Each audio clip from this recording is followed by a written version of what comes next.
সমান তালে দানের ব্যাপারে উৎসাহিত করেছেন।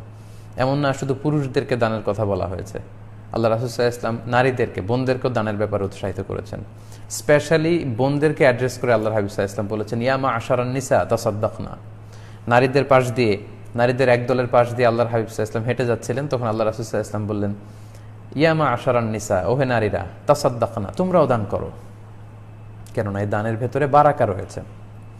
পাশাপাশি মদিনাতে যে সমস্ত সাহাবারা খুব গরিব ছিলেন, অসহায় ছিলেন, তন্মধ্যে অন্যতম একজন সাহাবী হচ্ছেন বেলাল রাদিয়াল্লাহু তাআলা আনহু। তার সম্পদ বলতে তেমন কিছু ছিল না, কিন্তু আল্লাহ রাসূল সাল্লাল্লাহু আলাইহি ওয়াসাল্লাম এই বেলাল রাদিয়াল্লাহু তাআলা আনহুকে উদ্দেশ্য করে বলেছেন, আনফিক ইয়া বিলাল, হে বেলাল তুমিও আল্লাহর রাস্তায় দান করো। মুসনাদে আহমদ ইবনে হাম্বলের হাদিস, আনফিক ইয়া বিলাল ওয়ালা তাখশা মিন যিল আরশি ইকলালা। বিলাল তুমি দান করো, তুমি ভেবো না যে তুমি দান করলে তোমার সম্পদ কমে যাবে, কারণ আরশের মালিকের